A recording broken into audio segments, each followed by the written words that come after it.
जवाब दिया, विश्वामित्र जी आप किसी को भी ले लो लेकिन मेरे राम को ना मांगो। फिर एक दूसरा विचार आया मन में कि अगर हम राम को देंगे नहीं तो मेरे गुरु नाराज हो जाएंगे, अपमान हो जाएगा। कहने लगे ले जाइए। आज महाराज विश्वामित्र ने राम को मांग लिया है। इधर श्री सुखदेव जी सावधान करते हैं, राजन परीक्षित महाराज जनकपुरी में एक रहने वाले राजा हुए थे जनक, जिनके यहाँ कोई संतान नहीं थी, जिनकी पत्नी का नाम था सुनैना।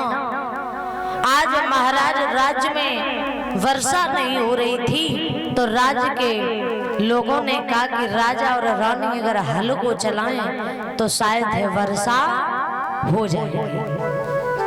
महाराज राजा जनक और मैया सुनैना ने हल चलाने के लिए तैयार हुए। राजा जनक जी ने हल चलाया, मैया सुनैना जी ने हल चलाया, तो हुआ क्या, ध्यान रखे महाराज।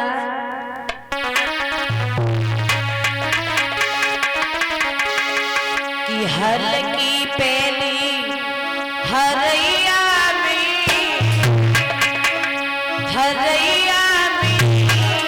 जनवे और सीता जी कभी मनैया और सीता कभी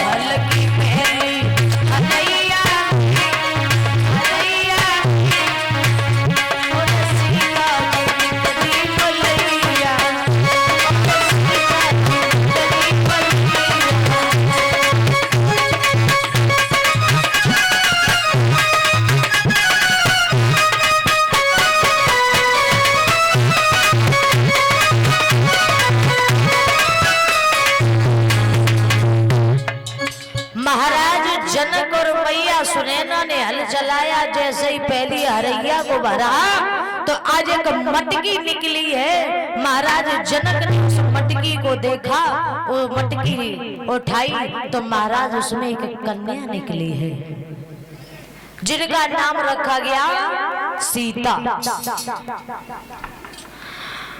आज महाराज सीता जो थी धीरे धीरे सियानी हो गई। एक दिन सीता ने अपने घर में लेस कर रही थी तो महाराज सीता लेस करते करते वहां पर पहुंची जहां पर जनक जी का कई वर्षों पुराना रखा हुआ धनुष रखा था, जो शिव जी का दिया हुआ धनुष था। महाराज सीता जब लेस करती वहां पहुंची तो सीता ने उस धनुष को एक जगह से उठा के दूसरी जगह रख दिया था। तो राजा जनक ने ये प्रण किया था कि हम अपनी सीता का विवाह उसी के साथ में करेंगे जो इस धनुष को तोड़ेगा।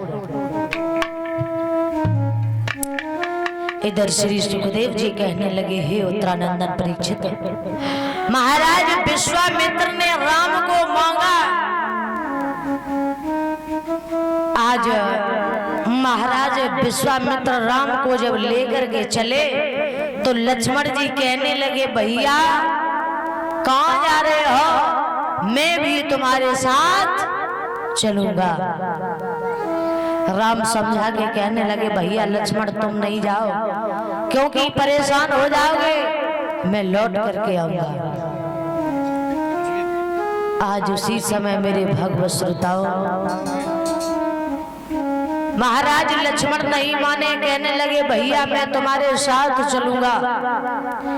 ध्यान रखना माताओं, लक्ष्मण और राम जितना प्रेम हर किसी भाई के अंदर नहीं हो सकता है। और कहते हैं कि भाई भाई का प्रेम बड़ा अजीब प्रेम बताया गया है, क्योंकि भाई जैसा प्रेम इस दुनिया में कोई भी और नहीं है। क्योंकि बताया है